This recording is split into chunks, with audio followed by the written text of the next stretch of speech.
This is Ag Matters PM from the Iowa Agribusiness Radio Network, brought to you by the Iowa Soybean Association, your daily recap of the information that affects Iowa's farmers, producers, and consumers, right here in the heart of the heartland. With reports from our award-winning broadcast team of Dustin Hoffman, Riley Smith, and Mark Magnuson. Now, from the IARN studios in Des Moines, here's Dustin Hoffman. Well, good day, everyone, and welcome to Ag Matters PM from the Iowa Agribusiness Radio Network. I'm Dustin Hoffman. Today is Tuesday, February the 6th, 2024. We're so glad you could join us. We are going to be talking a little bit later on in the program about Bill Northey, who we sadly lost yesterday, and we'll be remembering him. Andy Peterson will be joining me here on Ag Matters PM for a little bit of talk about what he meant to Iowa agriculture. But first, let's kick things off and take a look at where we ended up in the markets.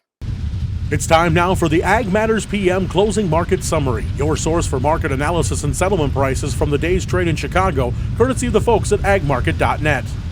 Well, we're at the end of another trading day, and it's time to talk with Curt Kimmel of agmarket.net. And Curt, what did we see in that market complex today on this Tuesday? Well, we'll call it a draw. March corn was down 4 cents, but the March beans was up about 3 1/4. Wheat was up 4 to 5 cents, so we'll take it. It's nice to see this wheat try to hang in there. Wheat's been kind of anchor from Russia, selling cheaper wheat around the world, trying to generate money for financing the war and so forth. So corn-wise, saw that sale to Mexico here starting out the week, but kind of one-day event. Mexico seems to be our best customer. Concerned about seeing this market being kind of front-loaded, but we'll see how that materializes as we go on. Then political-wise, don't like to talk politics, but Trump's still talking about putting some tariffs on, getting more of a level playing field, and the uncertainty there. But we're a long ways from that happening here for the most part. It's like hurry up and wait. Thursday's monthly supply demand report will be the key feature here as we move into late week activity. Trade's kind of dialing in some unchanged numbers. Wheat ending stocks expected to be about 647 million bushels. In January, they were 648. Corn, 2146. They were 2162. Just slightly lower from last month. And on the beans, 284 versus 280 million bushel carry out there. So we'll see how those numbers come in line. Don't expect a whole lot of surprise there. Probably the Southern Hemisphere is going to be the biggest thing to watch. Brazilian beans, 153 versus 157 million metric tons. There's estimates as low as 145. Kind of reminds us from a year ago. Argentina had a real weather situation and ended up with a half a crop. But it took several reports to get the number kind of close to where it should be. Boots on the ground, continue to promote it's bad, but it took a while for those estimates to come down. Same thing on the Argentine beans. They're going to be about 50.8, 51. That's twice as above last year. They're going to make up the difference. Corn numbers, kind of the same thing. Brazilian corn a little light, but the Argentine corn a little heavier. Then they'll update some of those world estimates too to kind of get a handle on what they're kind of looking at as far as demand and production. One other thing, month of February for those in the crop insurance business, kind of important month so far, not counting today's close. We're at 478 for the month of February. A year ago, 591. So, well over $1 a bushel lower. Even though our input costs are a little lower, it's still kind of penciling out. If you take a futures at 480 and subtract your basis, it's going to kind of sting here if we don't see some giddy up. Soybeans, same type of picture, but maybe just a tad bit better. 1178 versus 1376, quite a bit below last year. But push some pencil on that. Those beans are not too bad.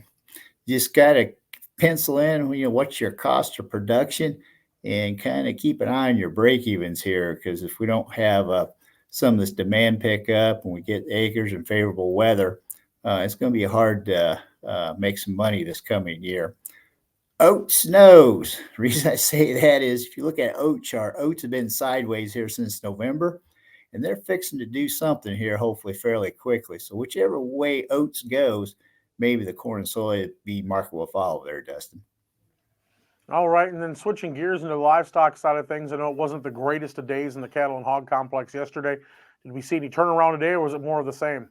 Oh, we saw giddy up in the cattle market, up over $3 across the board there. I think the reality's setting back in through here. The cattle inventories, still, didn't show the heifer retention. We're still looking at some tight numbers when you look at the daily slaughter. Also, too, this cold snap we had back in January, it really slowed things down quite a bit. And I think the realization of that's kind of coming in place.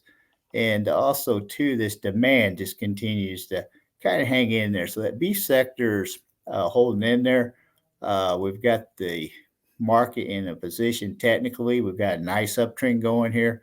And we're starting to get the momentum back in there where we're seeing the funds at least want to buy some fats for a change versus selling corn and beans all day long.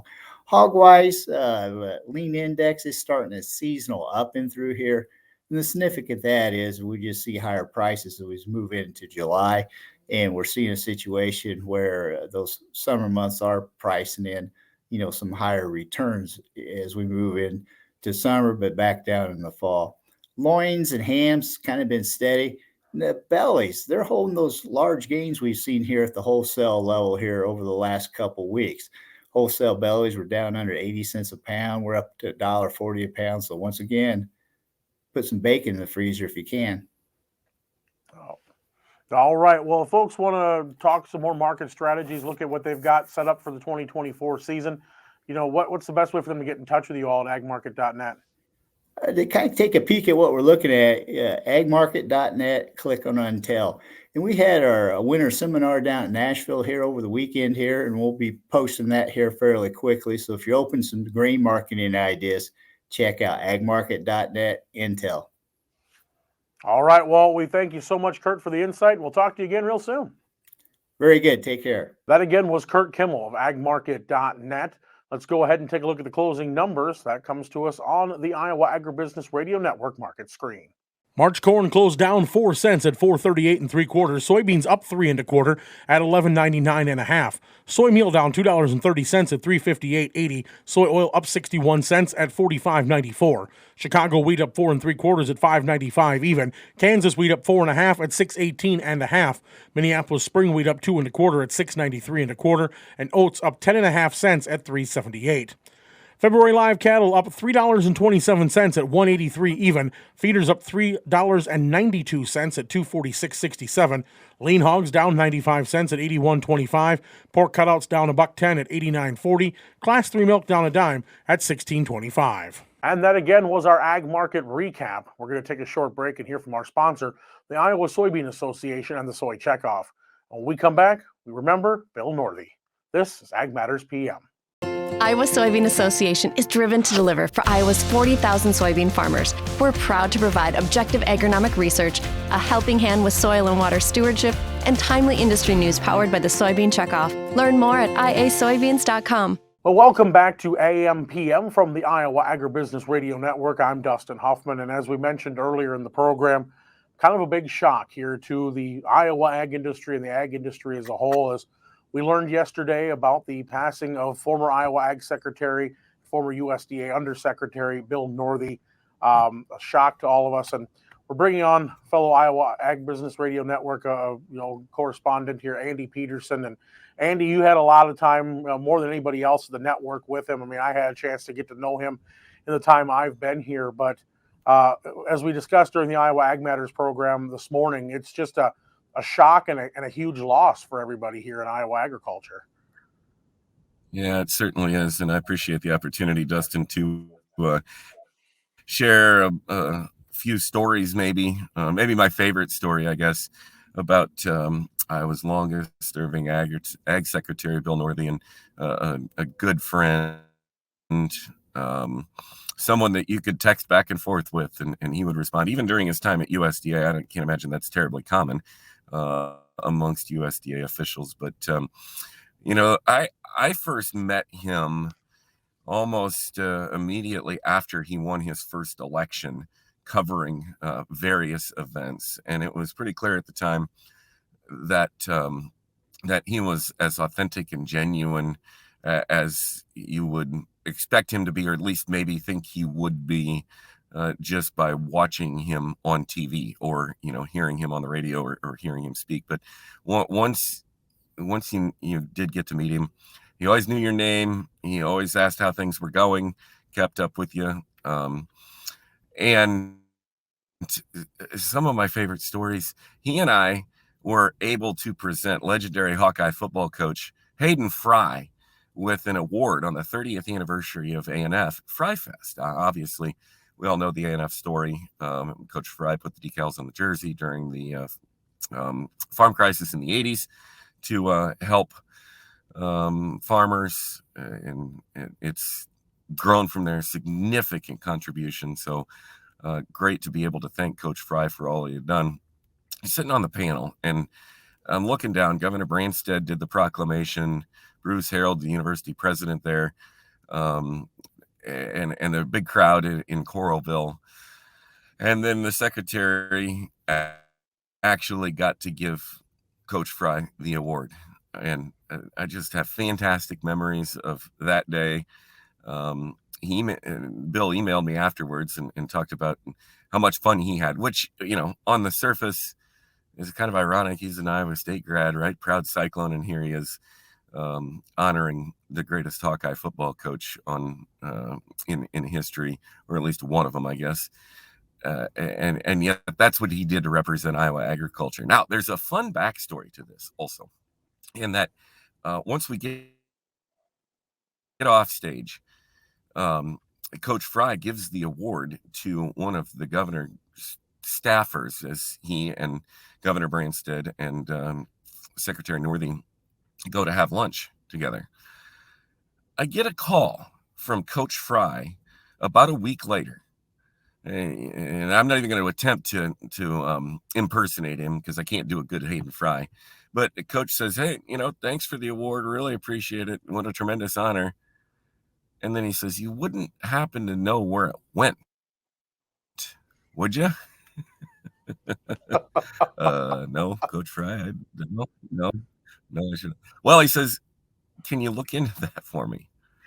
Yes, sir. Absolutely. So, of course, my first phone call was to Bill.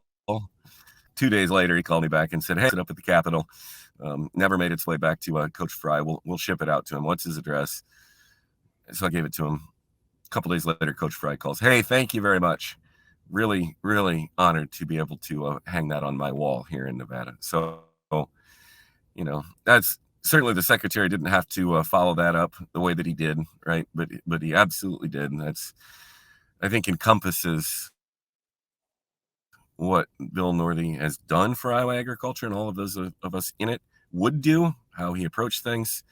As you'll see in the newsletter a little bit later on, just a tremendous friend to all of us, even better human being, and we're certainly going to miss him like crazy.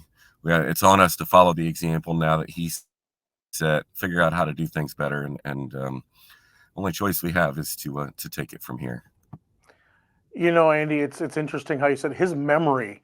I couldn't believe it, because one of the first times, in fact, the first time I ever got a chance to talk with him after coming here to Iowa was probably a couple months after I'd started here at the network, and him and I were talking, and he was just asking questions about my background, because just trying to get to know me and stuff. And I told him where I'd come from up in Redwood County, Minnesota. And he goes, "Oh, so you're near Minnesota Farm Fest?" And he had been there a couple times himself. And I said, "Actually, my farm is right across the highway by the test plots." And right out of his mouth, he goes, "Are you talking the one with the wind generator or the one with the two tall pine trees in the middle of the yard?" And I said, "How do you remember that?" He goes, "Well, I've seen him a couple times." And I said, "Well, it's the one with the two tall pine trees." I said, "One with the wind generator is my grandfather's old place." And he's like, "Oh, okay." He goes, "Well, how's everything looking there?" And he remembered that. and I had never even met the man before, but it was an interesting thing. But getting to see him also in action, I mentioned this during Iowa Ag Matters at USDA. We were there for an NAFB event, and I introduced him to a new broadcaster from Iowa at the time, and she didn't know really anybody. She'd only been at the job a couple of weeks, and he right away hands her his card and says, anytime you need me to help you understand what's going on at USDA so you can tell the story to the farmers and make sure you're getting, he goes, you just give me a call, I'll drop what I'm doing and help you out. And that's the kind of person that he was, and that really speaks volumes about the things he did, how much he cared, and everybody that he encountered was important to him in agriculture, and that's something that we're going to sorely miss, and it's going to take someone special to fill those kinds of shoes. No question about that. He was one of a kind, truly, absolutely one of a kind. Work ethic unparalleled. Obviously, it seemed like he was everywhere, because in a lot of cases he was everywhere, whether that be speaking at a co-op customer appreciation event, touring Iowa's county fairs and festivals. I just found some pictures of a 2017 visit to Wyoming fairs as we were getting ready to kick things off then. And at the NAFB convention when he was at USDA, he still made time to make sure to come out and communicate the story of USDA. So he had so much left to give, though. That's the thing. I just talked to him, and he was as vibrant as ever. He was as energetic as ever, as passionate as ever for Iowa agriculture. And so I think there are a lot of us feeling robbed here today as well. Yeah, and you mentioned USDA, and I remembered I was going to share this too, talking to a broadcaster that I know that is in the Washington Bureau for his network, and he made the comment many times that they missed seeing Bill's truck there because it stuck out like a sore thumb. He truly looked like the only person that belonged in an agricultural office place, because he'd see all the other cars lined up around in the employee area, and there was Bill's big truck with the Iowa plates on it. So, like they said, you knew that was a farmer sitting in that office space, and so it was always interesting to hear that story. And a lot of people said that when you go to Washington, there were all these nice cars, and then there was Bill Northey's farm truck sitting right there in the middle of the parking lot. So, a lot of people remembering him. And Andy, thanks so much for taking a few minutes to share those memories with us here on Ag Matters PM today. Absolutely, it's my pleasure, and thanks for allowing me to do that. If you haven't gotten signed up for our e-newsletter yet, I'll have some more observations here when that's released a little bit later on this afternoon. All right. Well, we thank Andy Peterson for joining us here today. And that's it for Ag Matters PM. Of course, as he mentioned, you can get our newsletter, and all of our content is online at iowaagnet.com. You can follow us on Facebook, X, LinkedIn, and on the YouTube channel. And of course, make sure you're subscribing and hit that bell icon so you're notified each time we put out a new Ag Matters PM episode and any of our other video content. From the IARN studios in Des Moines, I'm Dustin Hoffman. For Mark Magnuson, Andy Peterson, and Riley Smith, we thank you for watching. This has been Ag Matters PM.